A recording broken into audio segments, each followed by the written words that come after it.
bad boy, don't let him get away. Tommy, come back. Here is my secret. Say the magic, and you can shrink until you're so tiny that you can ride on a stamp anywhere in the world.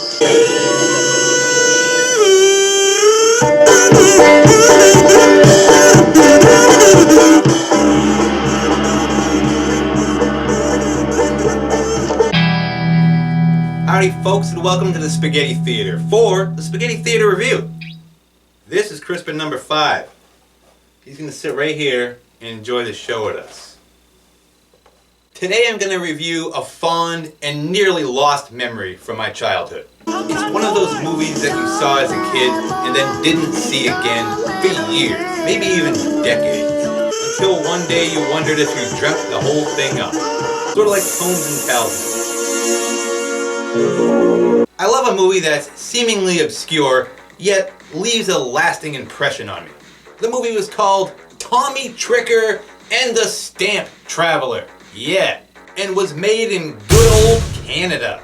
Our friendly friends to the north, as they say, who I personally think don't get enough credit for the awesome and interesting film and television that they have created.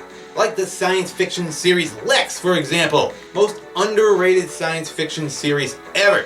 In my opinion, of course. Or what about The Littlest Hobo? The Trailer Park Boys. I could watch that shit for hours. Even, I don't know, DEFCON 4?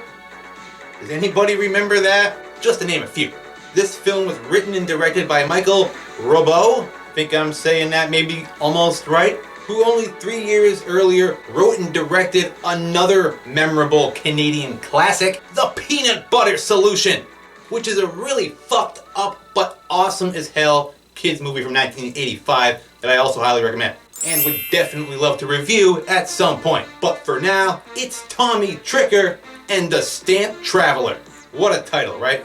That's why I couldn't find this movie for years. I couldn't remember that title. Somehow my mind as a child had me convinced that this movie was called The Post-Stamp Kid, after seeing it a bunch of times on the Disney Channel, back in the late 80s and early 90s. Only after researching it, I couldn't find any movie with the title The Post-Stamp Kid in it. But I did find Tommy Tricker and the Stamp Traveler, which in my opinion is a bit long of a title, with a character's name on it who we don't even know personally yet. I would have called it The Post-Stamp Kid because I don't know, I'm an idiot. It's easier to remember. A movie that was inspired from an idea that the director read in a magazine while at the dentist's office. All about a Chinese boy who was writing pen pal letters and always had this fantasy about inserting himself into the stamp and traveling across the world. Now what really sticks out about this movie is the concept idea of being able to shrink yourself into a postage stamp so you can travel the world via that postage stamp. Pretty cool. And the fact that they used animation combined with live action for the shrinking into the stamp effect. It was always cool to me when they mixed animation with live action as a kid. Like in Who Framed Roger Rabbit, which I think came out pretty much the same year as this. So this is it, a Canadian-made kids movie from 1988 that I never forgot, thanks to its imaginative way of doing things. Even though it seems almost forgotten by now. I, a kid living in Maine, USA, watched it just enough times and enjoyed its uniqueness that it burned a permanent memory into my brain that I never forgot or would even let go of. So it's there forever. So thanks, Canada, for having the balls to be cool and different than a far more uptight American kids film might have been. I think you need me. Just like the Peanut Butter Solution.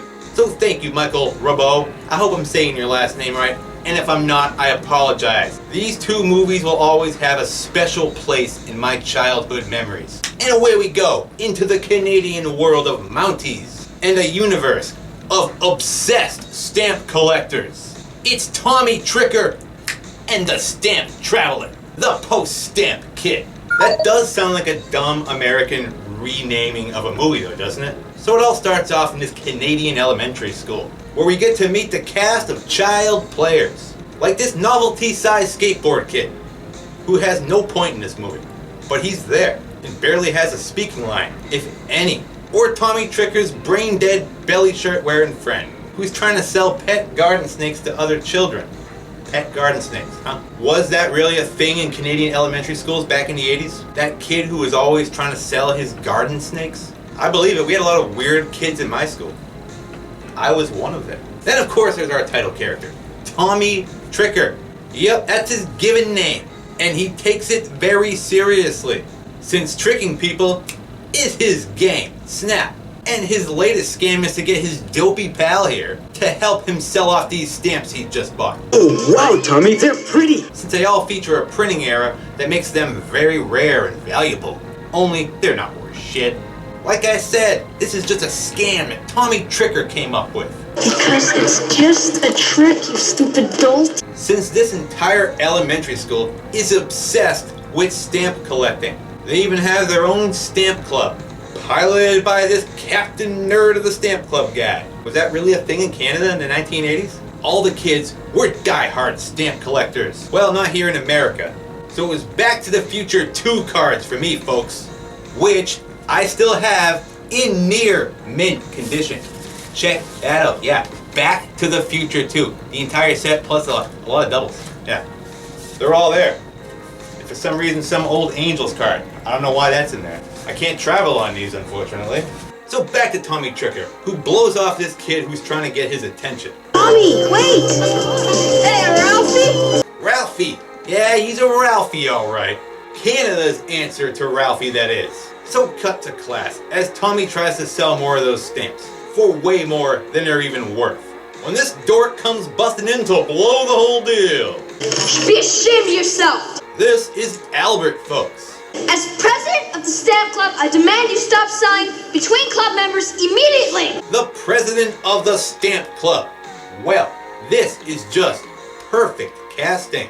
I believe this kid is the president of the Stamp Club, so he exposes Tommy's little scam to the rest of the students. He's convincing them that these stamps will be worth a fortune. And the just as stupid teacher who is all ready to buy some of these overpriced stamps off Tommy Tricker.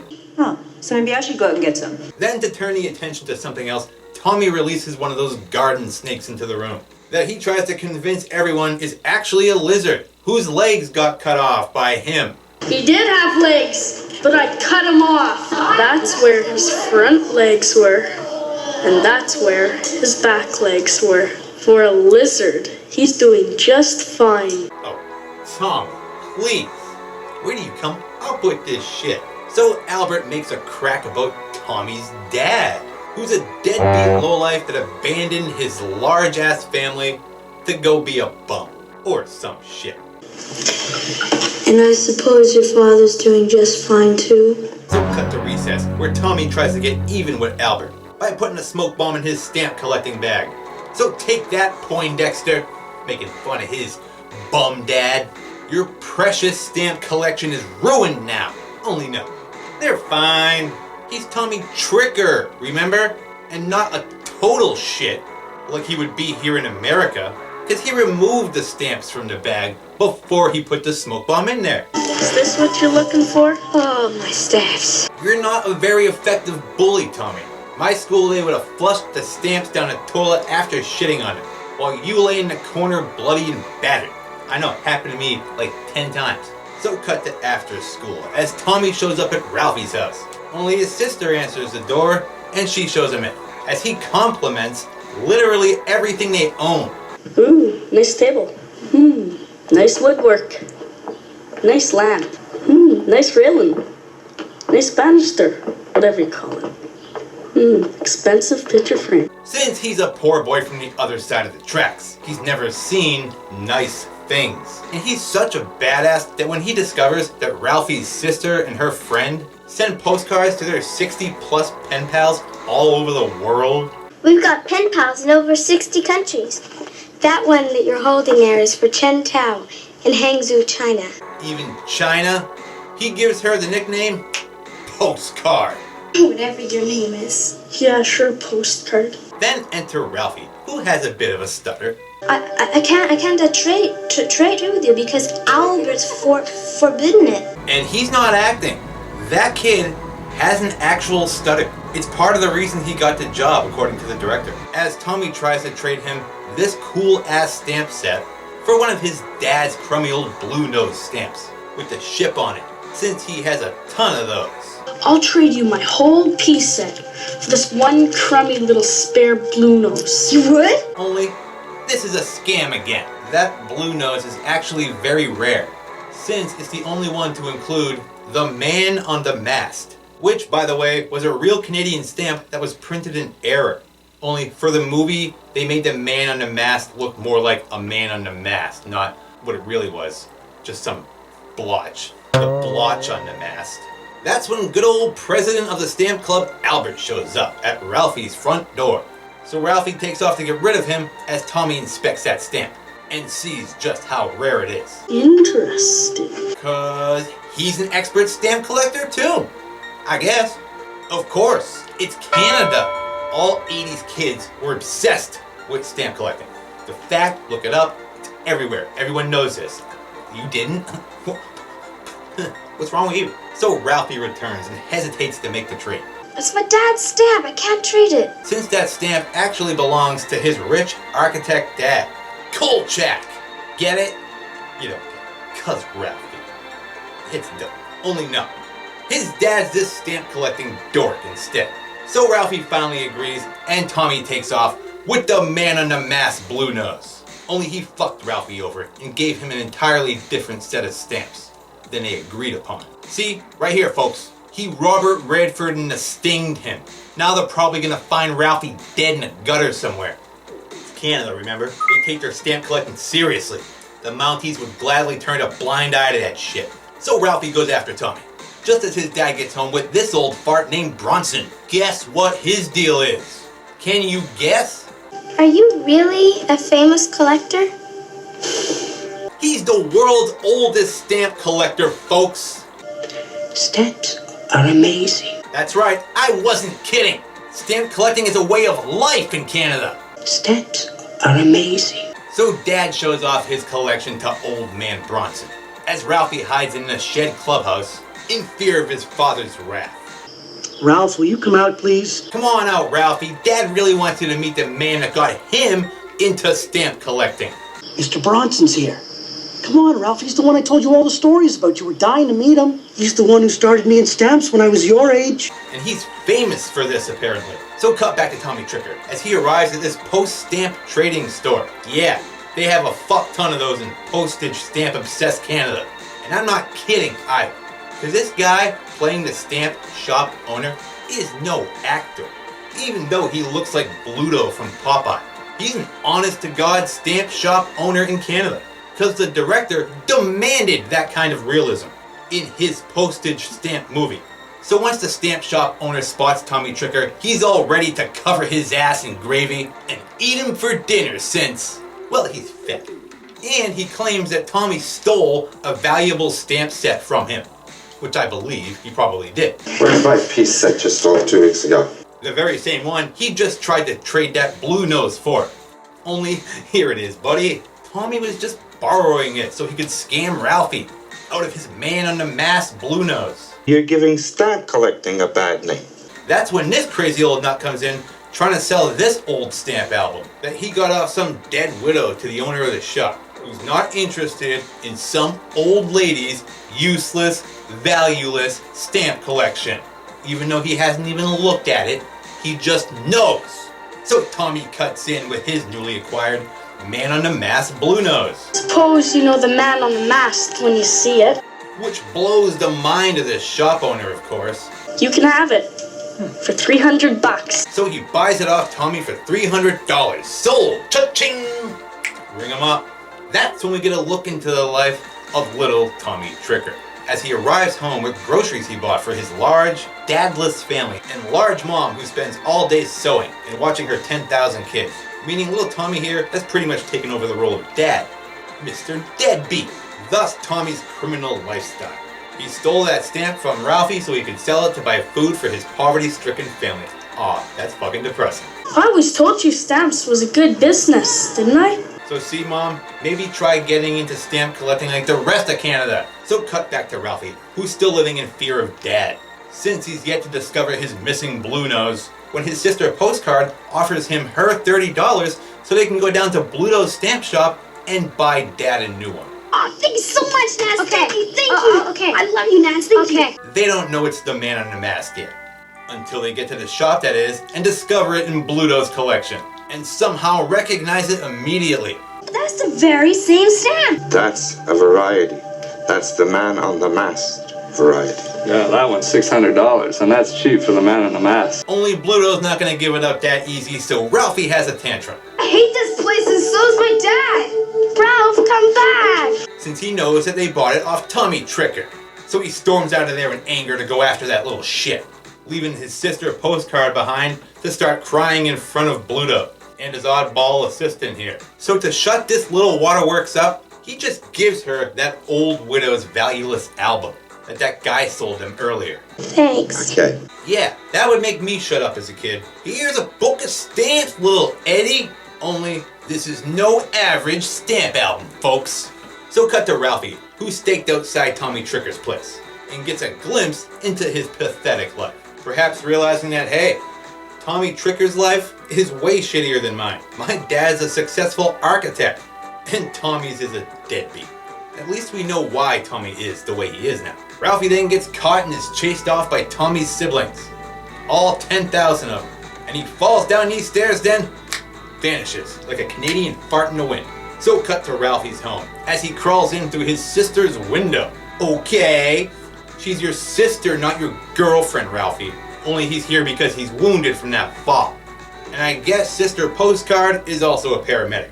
She does seem well-rounded for a child. So Ralphie tells her about how he failed at his mission, whatever the hell it was. Stalk Tommy Tricker? When he comes outside, punch him in the face for doing that stamp stealing shit? Did you get the money back? Of course not. So to cheer Ralphie up, Postcard shows him that album that Bluto gave her. Only he doesn't care about these valueless stamps from some old lady's collection. It's rubbish. It's completely worthless. So tears the entire thing up in anger and tosses it into the air. What did you do that for? That was mine! And yeah, was that necessary, Ralphie? Well, yeah, it sorta was. Since it was this move that allows Postcard to discover that there was a letter hidden in the album's cover. Ooh, cool. So Postcard starts to read it and discovers that it was written in 1928. February 12th, 1928. 60 years ago. Wow, that's a long time ago. So yeah, it's old alright. And the letter goes as follows. It was written by a 12-year-old boy named Charles Merriweather, who was convinced someone was trying to steal his valuable stamp collection. Somebody is definitely trying to steal my stamps. So he hid it on the other side of the world.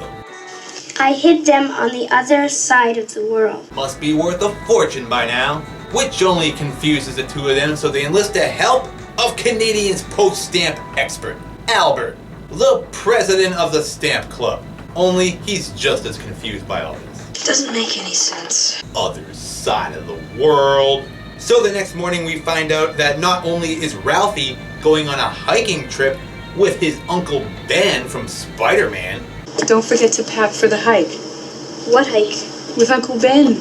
You're missing school. How could you forget that? But that he also kisses his mother on the lips. Ew! Canada! As they try to figure out where the other side of the world is. Could be anywhere, like China, or even Australia. Australia. Take a trip to China. Well, that part didn't age well. So assuming that other side of the world means back cover to the stamp album, they decide that that means that there must be another note hidden in there. The other side of the world would be the other side of the stamp book. Only they just sent Postcard to Bluto's to find out who sold them the book in the first place. Who was that weird guy that we'll never see again? Only change of plan. Your brother phoned and told us to tell you to tell us nothing. Tell Bluto nothing and get your ass back here, Postcard. Whoa, what is it you're not supposed to tell us? So why have this scene at all, right? Well, she does get to find out that they sold her dad's Man on the Mask stamp. We couldn't if we wanted to, it's sold. So that shit's gone. Bye. Oh well.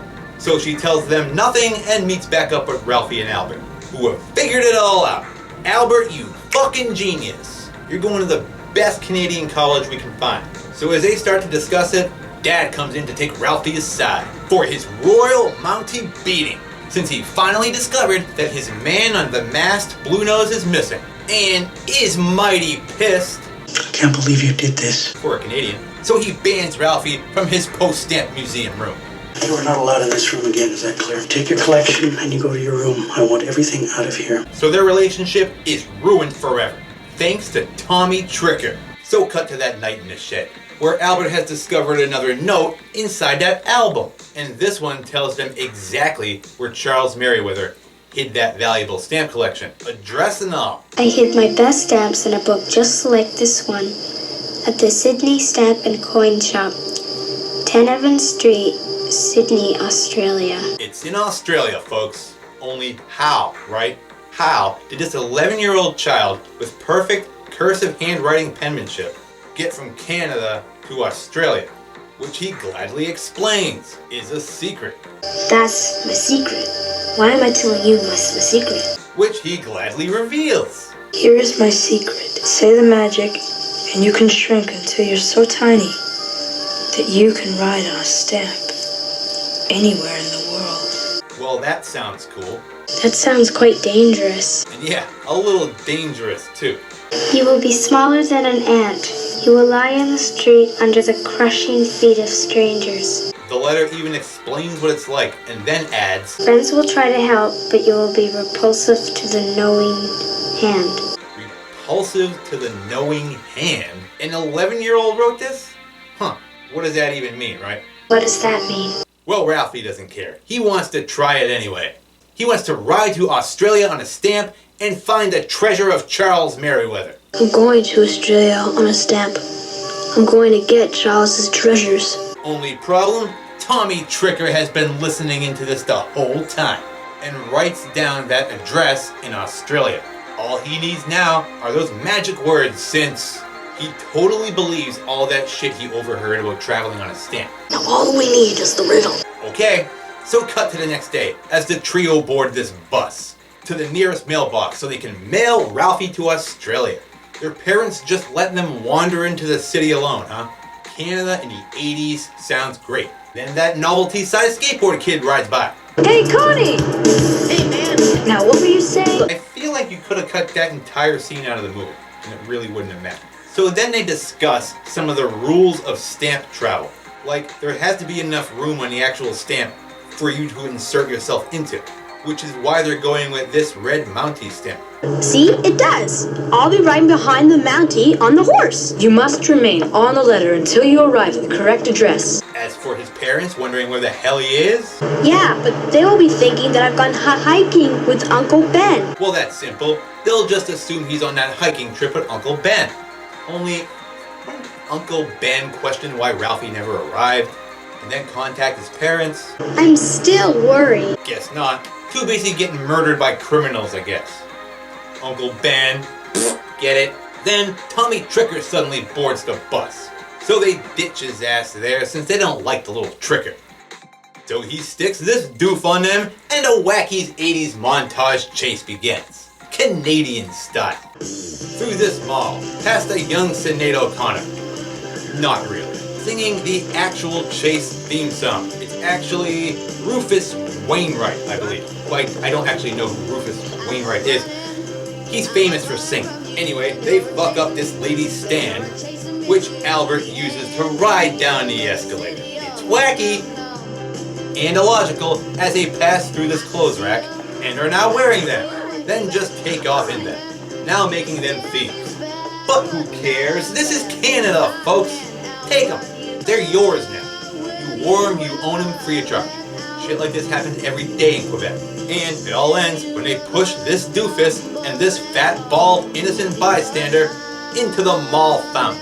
Wacky! And the chase. Thank God. So back outside, they walk past this guy with his Dick Van Dyke from Mary Poppins Orchestra. Only with kazoo. Is that what it's called? A kazoo? I'm going with that. Anyway, I do love this beat.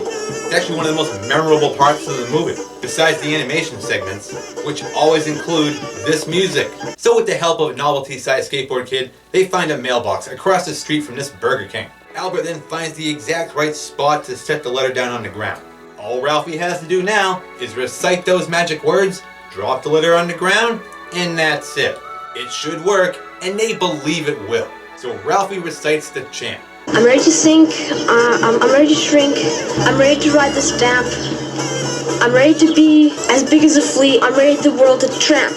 Hesitates, but eventually drops the letter.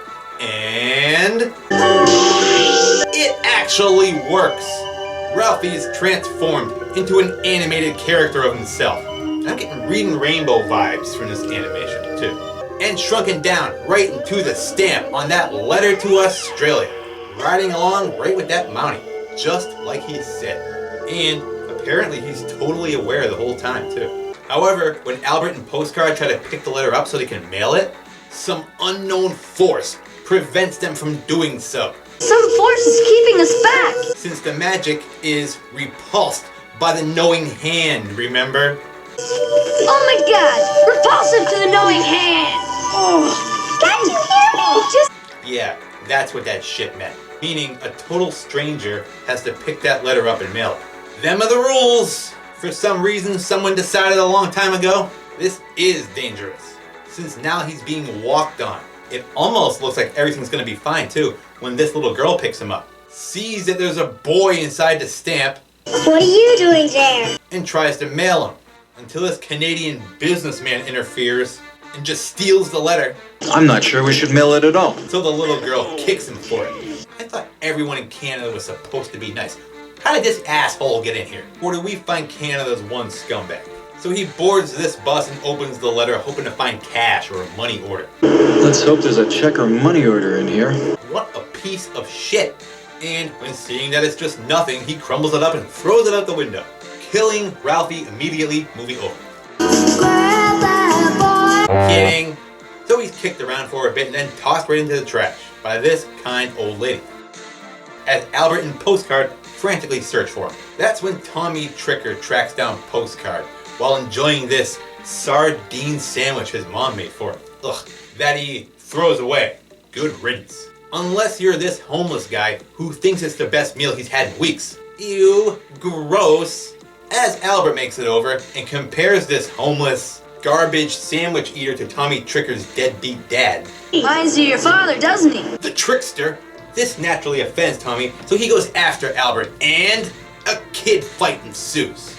So Postcard enlists the help of homeless garbage sandwich eater to help break it up, which he does.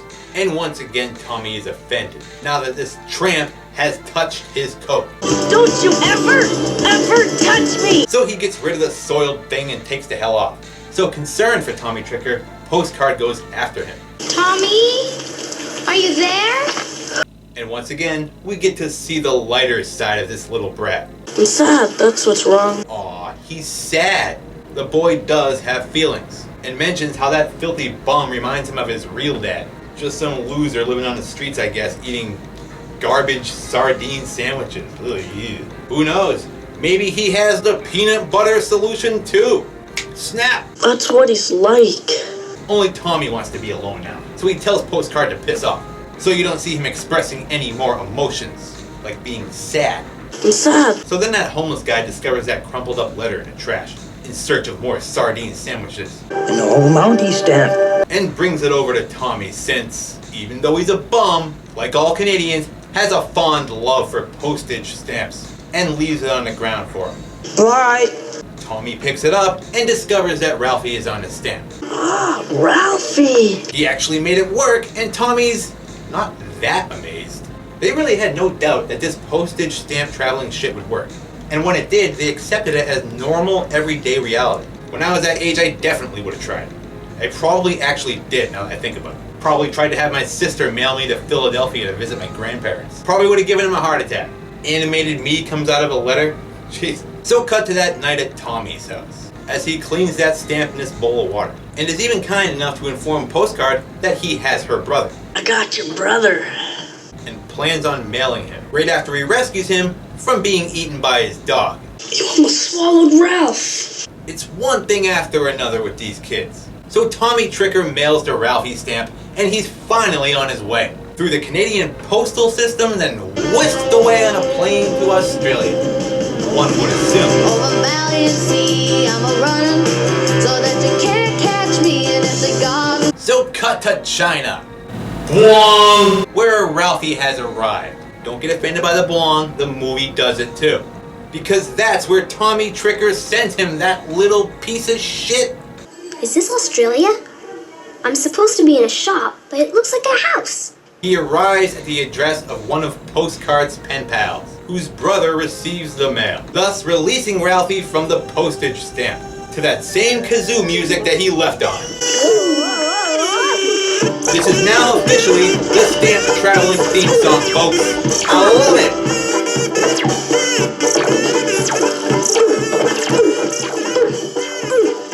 So we get to see the shock of the parents and this kid, as Ralphie transforms from cartoon to live action right before their very eyes. Well, at least their minds were blown when they saw this shit. All those people walking around in downtown Quebec didn't seem to give a shit. Cartoon boy getting sucked into a stamp? Everyday occurrence in Canada. So yeah, Ralphie's free, only he's not in Australia thanks to Tommy Fuckhead. He's in China and none of these folks speak English. China? Oh no. So this boy, Chen, the brother of Postcard's pen pal, takes Ralphie on a tour of his Chinese neighborhood, and even the local marketplace. I was gonna make a COVID joke, but nah, that seemed unnecessary and stupid. Wait, that technically counts as one, doesn't it? Then they enjoy lunch together, and Ralphie gets to learn about chopsticks for the first time. Chen has accepted the post-stamp kid and his magic ability just as easily as the Canadian children. So they're friends now. So he takes Ralphie to meet his sister, where she's learning how to speak English at this school and how to say big, tall trees. Tall trees, big tall trees. So Chen's sister asks Ralphie why the hell he's even here and not in Australia like planned. Why are you in China? Because all of us were not expecting you. Well, Tommy Tricker, that's why. It all started off with Tommy Tricker. Jackie? Why would he do that? So Ralphie writes home to let his sister know what's up. P.S. Don't worry. Then enlists the help of his new Asian best friends to help him get back on a stamp and off to Australia like originally planned. Only Ralphie doesn't want to do it the way they did it back in Canada. Considering how it turned out, who knows what kind of asshole could just pick you up and walk away. I was picked up, I was scrunched up, I got sardine oil on me. Oh, I think you have lost your courage. Plus, this place is crawling with... No, see, there's collectors right there. Stamp collectors? Really? That's a thing in China too? Boy, we dumb Americans missed out on something really cool. So then Chen and his sister come up with a plan. A plan that involves a dragon. Dragon? You know, Ralphie, a dragon. Okay, Chen, you can stop. You get it. Dragon. Starting to creep me out. When I think dragon, I think animated and green. But before Ralphie goes stamp traveling again, he needs to get some more culture. I mean, why not, right? You're in China by accident, and this random family is willing to take care of you and not report your passportless ass to the authorities. So you might as well see the sights. Wong! Told you it was in the movie. That's how you know you're in China. Ooh, hey! Is this a spot where Kane avenged the death of Gremlin's guy? Chen even takes him on a test of courage adventure one night on this boat. And that test? See if you're willing to rescue Chen from drowning, even though he was fine the whole time. Hold on, Chen, I'm coming. You pass, Ralphie.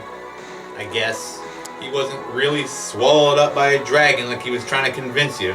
So then we get to see some old Asian businessmen doing karate, I think. Who knows? Followed by these dancing Asian sword girls. So now that we're cultured, let's get Ralphie back onto a stamp. And off to Australia. You know, Australia. Good day, mate. So what's the plan now? Well, it's simple, really. And they're going to use this dragon kite to do it. So once Ralphie's on the stamp, they're going to attach the letter to the dragon kite and send it soaring with a string attached so they can release it when desired. The letter will drop in the mailbox. Isn't that clever? Just as the mail carrier bikes are riding by, loaded with outgoing mail. And hopefully, if timed just right, will land directly in one of those bags, since, you know. Oh my god! Repulsive to the knowing hand! It's repulsed by the knowing hand, for some reason. The powers that be decided. So this way, no one who knows about it actually puts the letter in the bag themselves. Think it'll work? Let's see. So Chen and his sister say their goodbyes and gift Ralphie with a stamp album of stamps from China. You have to go back and jump onto the stamp. Then you can go home. So I guess when stamp jumping in China, you don't have to say the magic words first. He then gets a good running start and hit the music!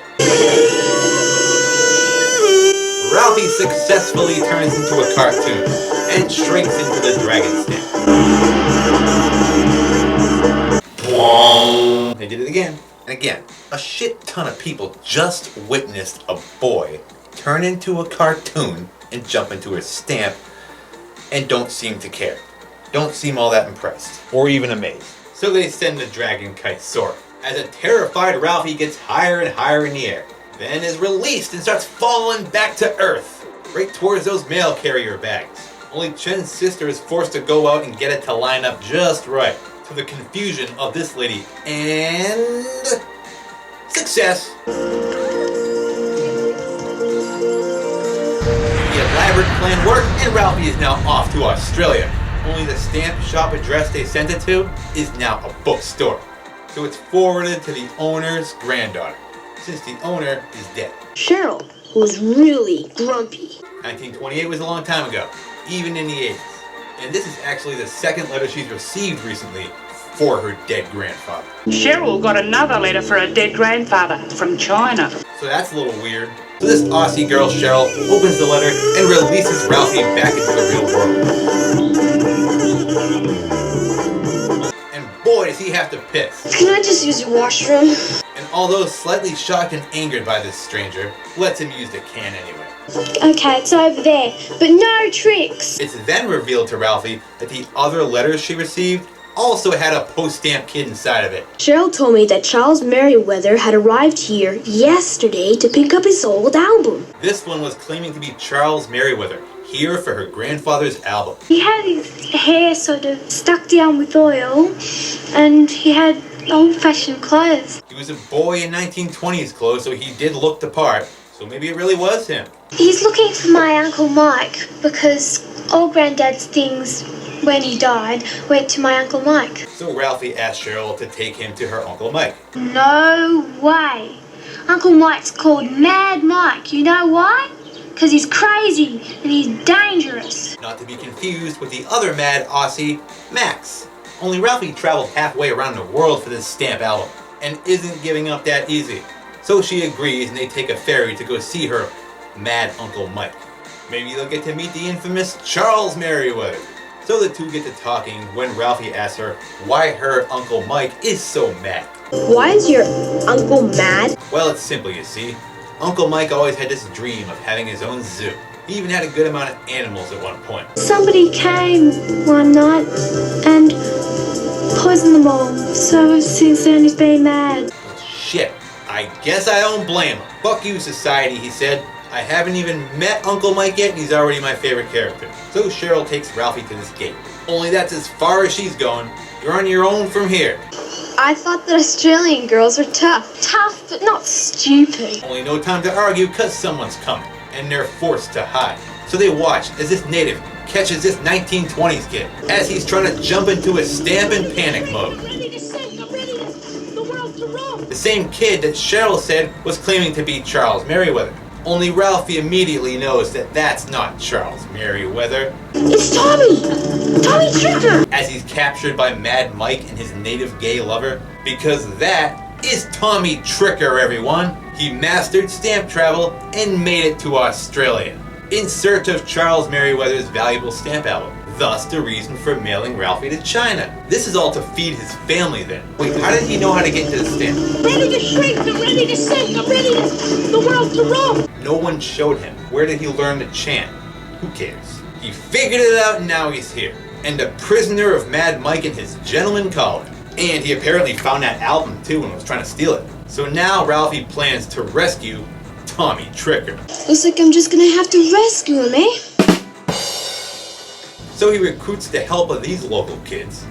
Right after they're done playing a game of Aussie stickball, even though there's nothing in it for them except 2 extra stickball players. Alright! So after the game, Ralphie is shown the way and heads into the Mad Mike compound, who still has a few animals about.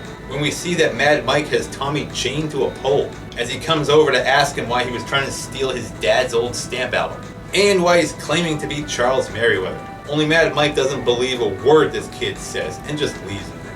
You're not Charles Merriweather. You're a liar. That's when Ralphie comes over and makes his presence known by tossing some food, moon pie I guess, a meal fit for a child. So then enter Mad Mike's native partner, who turns Tommy's chain pipe into one of those Aussie pipes.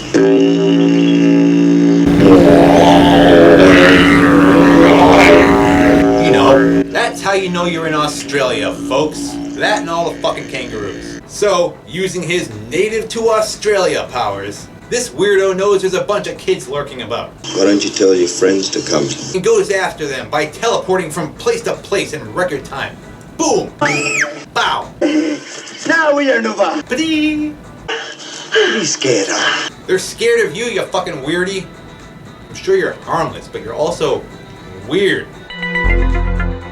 So cut to that night as Mad Mike and his boyfriend sit around the fire, reflecting on the old days. A night just like tonight when they came in and poisoned my animals. Really? They poisoned all the man's animals. Who the hell could do that and why? Australia has scumbags too, I guess. Just like here in the good old USA. So Ralphie and his Aussie posse come strolling on over. And Ralphie gives Mad Mike a koala as a gift. Aw, something to add to his zoo. In exchange for Tommy Tricker and that stamp album. And the chance to meet his niece, Cheryl, who's still terrified of him. Hi, I'm Tom's daughter. Come by the fire. I'll stay here if you don't mind. So Mad Mike agrees to all this and releases Tommy Tricker and gives him the stamp album. And then they all go their separate ways. That was easier than I thought. Hey Ralphie, what happened to your stuttering? It's all gone. And apparently Ralphie's stutter is gone. Thanks to that whole adventure, I guess. So then Mad Mike's buddy sings his heart out. And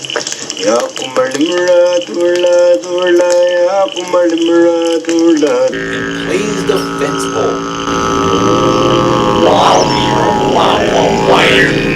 As this kangaroo mails this letter with a stamp with Ralphie and Tommy on it back to Canada. Cause kangaroos can mail letters. I guess Pipe Guy's magic powers summon the kangaroo to do it? Who the hell knows? So cut back to good old Canada as Postcard comes running in the house. He's back! He's back! With a letter and claiming to her parents that Ralphie and Tommy are on the stamp. Only they don't believe any of this shit, of course. And are about to have their minds friggin' blown. It's no joke, Dad! Look! As Postcard tells them to prepare themselves for some kazoo music. Okay, hold on to your seats. Something truly amazing is about to happen. And some mind-blowing shit as she starts to open the letter, releasing animated Ralphie and Tommy into the air to the Kazoo Stamp Traveling theme song. I want this soundtrack now. Good luck finding that shit. So Ralphie and Tommy float around for a while, laughing and dropping all their souvenirs. There goes that!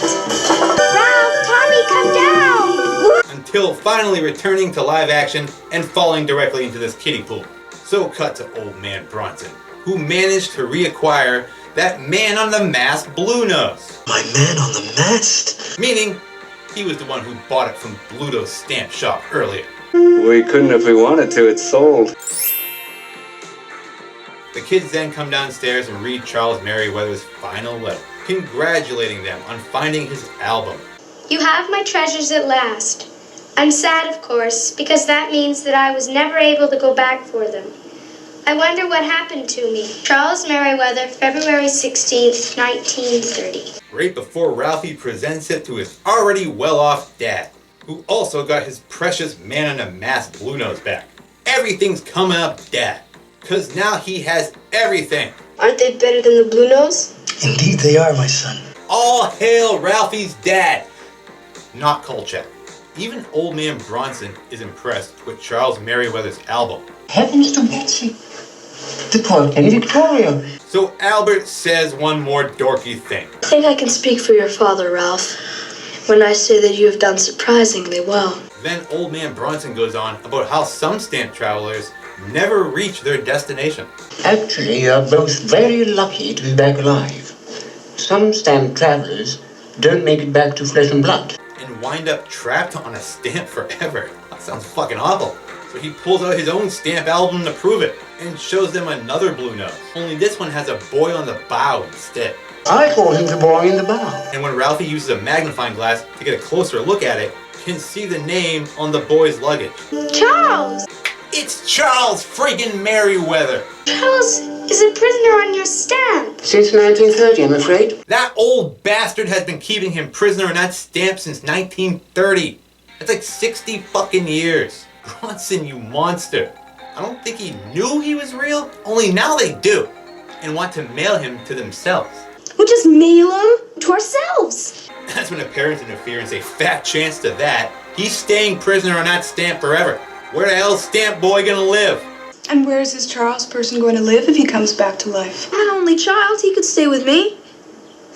Let him remain a prisoner of his own 12-year-old doings. And while they're all arguing about deciding what to do, Tommy Tricker decides to just steal the stamp with the boy on the bow.